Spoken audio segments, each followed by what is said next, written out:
En el transcurso de la historia se han llevado a cabo guerras, genocidios, holocaustos, que siempre iban acompañados por un hombre con pensamientos de superioridad, racismo y de ego, hasta llegarse a creer el mismo Dios. Pero detrás de todos estos asesinos ha habido una institución que los apoyaba no solo espiritualmente, sino que aún bendecía sus crímenes, como a una guerra santa mandada por Dios. Esa es la Iglesia Católica. A continuación le presentamos una breve reseña de la participación y fornicación de los presidentes y dictadores de todo el mundo con la Iglesia Católica.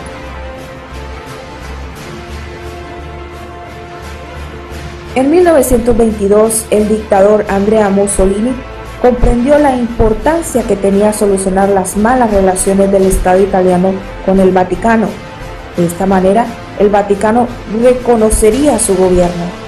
Este era un momento en el que la Iglesia Católica pasaba uno de sus peores momentos económicos, y sabía que al estrechar lazos con Mussolini, no solo le daría el lugar como única religión del Estado, sino que recibiría grandes compensaciones económicas, y así fue.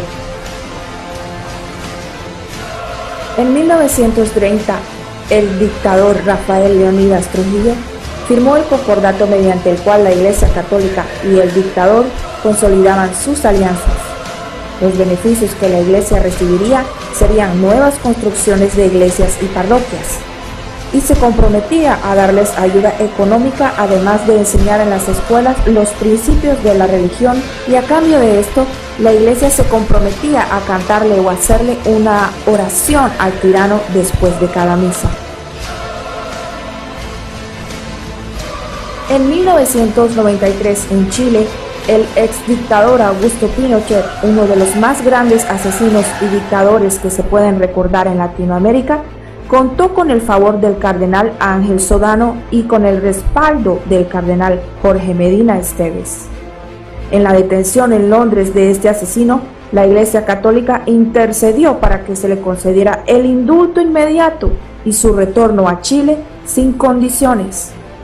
Tales gestiones, según la versión de prensa chilena, fueron apoyadas en ese momento por quien era el cardenal Joseph Ratzinger.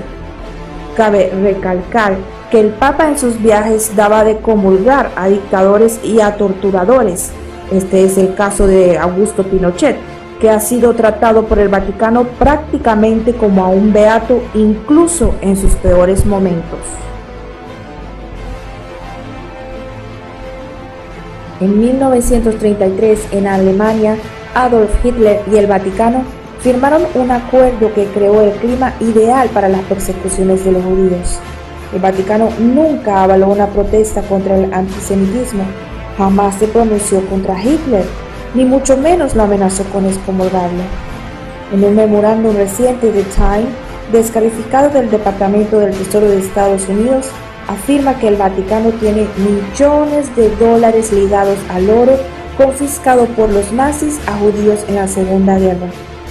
También se sabe que ayudó por medio del Vaticano y de la Asociación Caritas a crear falsos documentos para que los nazis pudieran huir hacia Latinoamérica.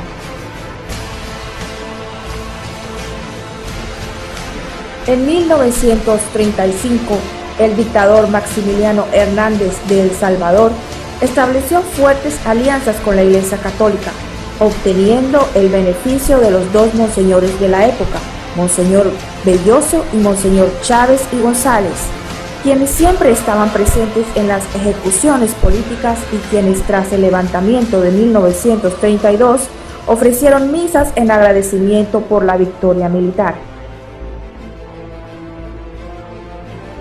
En 1976, el exdictador Jorge Rafael Videla de Argentina, culpable de unos 1.500 casos de terrorismo de Estado y de centenares de secuestros, se dedicó juntamente con la Iglesia al robo sistemático de bebés y altos crímenes de lesa humanidad, como lo son los vuelos de la muerte, por el cual ya han sido condenados varios cardenales y sacerdotes, y por el cual este dictador ha sido condenado ya a cadena perpetua.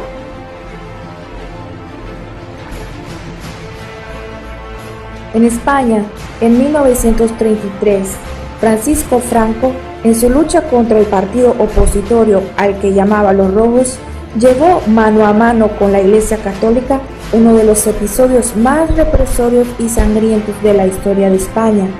La Iglesia tenía el poder absoluto en escuelas, iglesias, reformatorios, orfanatos y hasta en cárceles, donde miles de personas fueron asesinadas por monjas y curas, quienes también se encargaban de robar a los bebés y venderlos al mejor postor con la plena aprobación del dictador.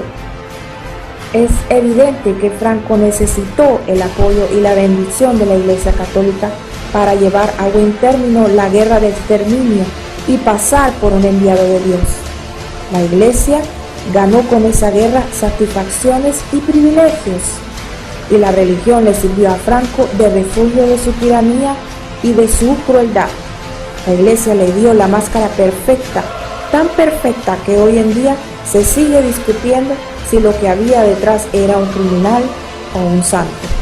Y es que, en palabras del mismísimo exdictador Francisco Franco, el cual describe perfectamente la ayuda del Vaticano recibida en sus crímenes y en sus asesinatos.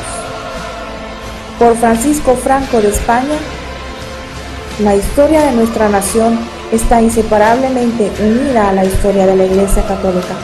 Sus glorias son nuestras y sus enemigos son los nuestros. La Iglesia y el caudillo caminaron mano a mano durante 4 décadas.